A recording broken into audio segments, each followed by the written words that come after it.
A scathing new documentary is being shown attacking the world's largest retailer and employer, Walmart. Robert, I sat down and watched the film, and it was devastating about this company. Thumbs up for me. You know, thumbs up for me too. I don't go to Walmart because the cheaper prices are not as important to me as the thought that I'm getting those cheaper prices at the cost of the lives and labor of Walmart employees.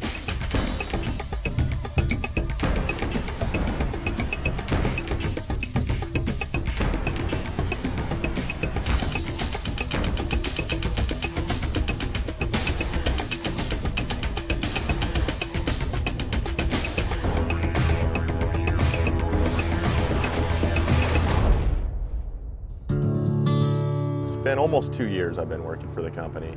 I believe it was a year or 18 months, I'm not sure which, to get medical insurance, and about 8 months into my employment with Ralph's, I got an infection, and I avoided going to the doctors because I didn't have medical insurance and I couldn't afford it.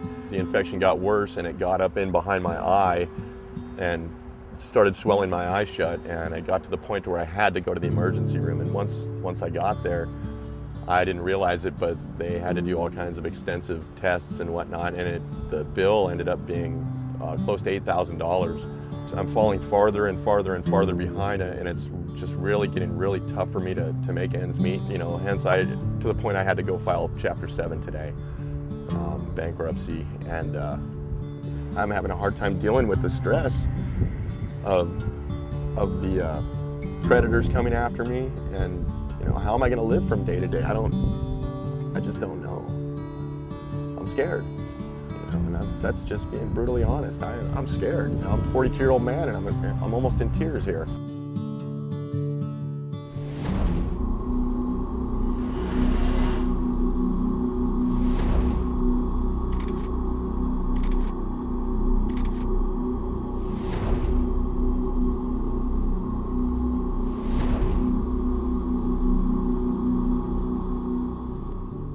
I'd worked for the company for 20 years, you know, and paid really well, you know. And I was definitely getting paid a lot more than most of my friends who ended up in the factories of Vernon. And, you know, with a little bit of hard work and scrimping our pennies away and stuff, we were able to buy a home, you know, and get our foot in at that lower level of the middle class, you know. So I consider myself blessed, you know. But, over the years, the industry has drastically changed, and the next thing you know, I'm working for this huge corporation. As these companies became more and more and more profitable, you know, they made more and more inroads into our wages and into our benefits and into our, you know, our healthcare package and stuff. And so we get up to this point where people are actually seriously contemplating going to working in a fast food chain because it pays better. That's tragic.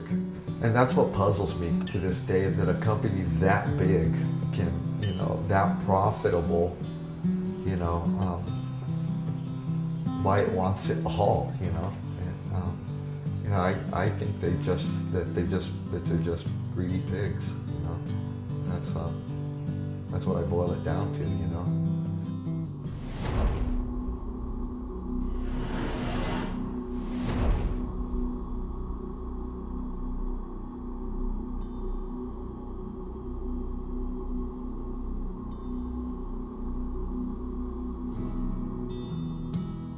The last contract alone, okay, we didn't get a raise. We had no cost of living. We were out 5.5 months. What I paid $28 for medical, after the contract, I paid $170 to $185 for it, without a raise. Now, I'm not saying that's the union's fault. I'm saying because we were out 5.5 months, people were hungry. They were very hungry, and that's why they got away with it. You know, how long do you go? But it's not going to happen this time. People are so ready to walk. You know, you're doing other people's work, you're not getting their money, they're not offering any 6 days, no overtime. The medical is high, so we've taken a decrease in pay. This is 2007. You know, no cost of living in how many years? No raises in 10 years? When I came to California, this was a good industry to be in. It was actually a job. Now it's like, you know, there's people in the industry that are on food stamps, welfare, can't make a living at it.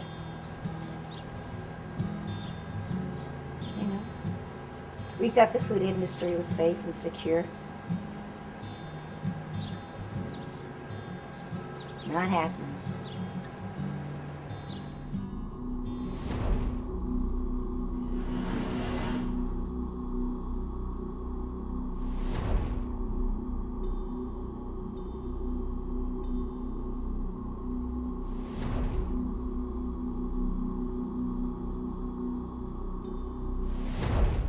All they're interested in is lining their pockets.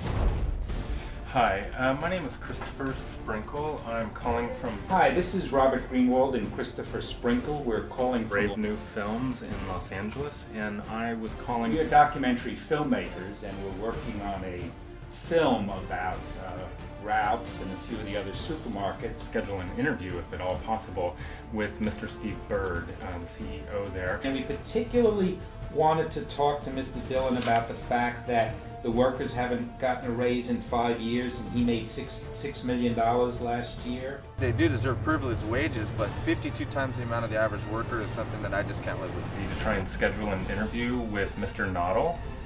This is the third phone call. Your call is important to us. Please hold. And we're very interested in hearing about the $11,896,091 that he has made, and how he frankly justifies that in terms of the workers who've gone 5 years now without a raise. These companies are claiming they're losing money hand over fist when their quarterly reports and their stock prices are reflecting quite the opposite.